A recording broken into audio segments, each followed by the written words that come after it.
Ready start. कृषि कानूनों की समीक्षा के लिए बनाई गई समिति के सदस्य अनिल घनवट का इससे दुखी होना स्वाभाविक है कि सुप्रीम कोर्ट ने अभी तक इस समिति की रपट का संज्ञान नहीं लिया। उन्होंने सुप्रीम कोर्ट के प्रधान न्यायाधीशों को चिट्ठी लिखकर न केवल इस रपट का संज्ञान लिए जाने की मांग की है, बल्कि यह भी अनुरोध किया है कि उसे सार्वजनिक किया जाए। कायदे से सुप्रीम कोर्ट को अपने स्तर पर ही ऐसा करना चाहिए था, क्योंकि खुद उसी ने इस समिति का गठन किया था।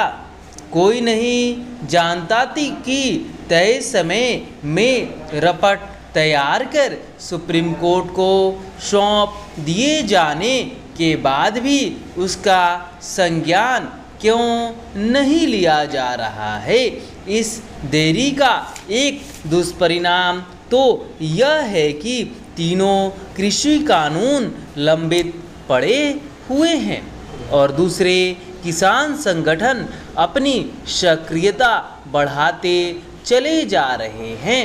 उनके साथ ही कई विपक्षी दल भी अपनी राजनीतिक रोटियां सेकने में लगे हुए हैं। वास्तव में इसी कारण किसान संगठनों की गतिविधियां बढ़ती हुई दिख रही हैं। अब तो यह भी साफ है कि उनका आंदोलन पूरी तौर पर राजनीतिक रूप ले चुका है। वे पंजाब, उत्तर प्रदेश और उत्तराखंड के आगामी विधानसभा चुनावों में अपनी ताकत का प्रदर्शन करने के लिए तैयार दिख रहे हैं। इसी कारण वे न केवल नई नई जगहों पर धरना प्रदर्शन कर रहे हैं, बल्कि पुराने धरना स्थलों पर भी भीड़ बढ़ाकर अपनी ताकत का परिचय दे रहे हैं। इसमें हर्ज नहीं, लेकिन समस्या यह है कि उनके धरने लोगों को तंग करने का काम कर रहे हैं।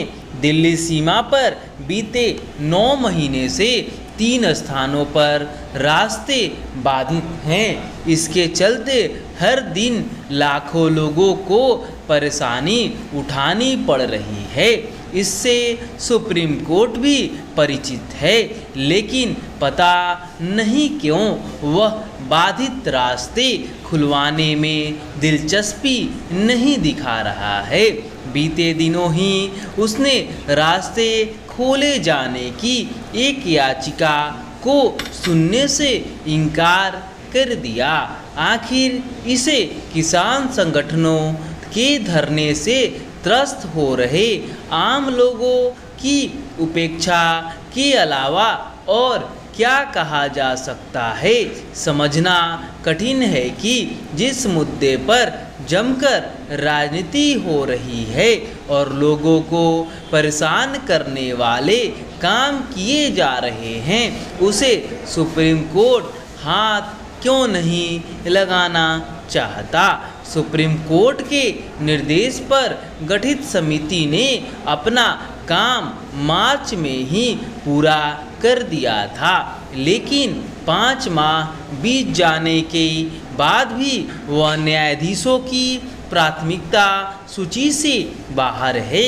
इसका कोई औचित्य नहीं कि सुप्रीम कोर्ट पहले तो किसी मामले में खुद ही दखल दे और फिर उसकी अनदेखी करने वाला रवैया अपना ले। ऐसे रवैये से तो समस्या बढ़ेगी ही। स्टॉप।